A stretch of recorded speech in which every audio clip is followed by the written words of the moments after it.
here's a quick tip for you. If you're driving a vehicle that has stabilizer shocks up front and you got some play in your steering wheel, check the shocks. This is an 08 Wrangler, and watch this. Go to push your shock in, boom. See it drop down like that? Matter of fact, I can push the whole shock down, just barely, no pressure at all. Take the new one, and there's nothing.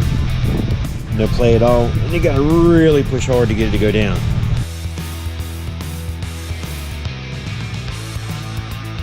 Up in the front end right there. This is the location of it. It's held on by one nut and one bolt. So there's a quick tip for you. Shaking your steering wheel, check that stabilizer shock up front.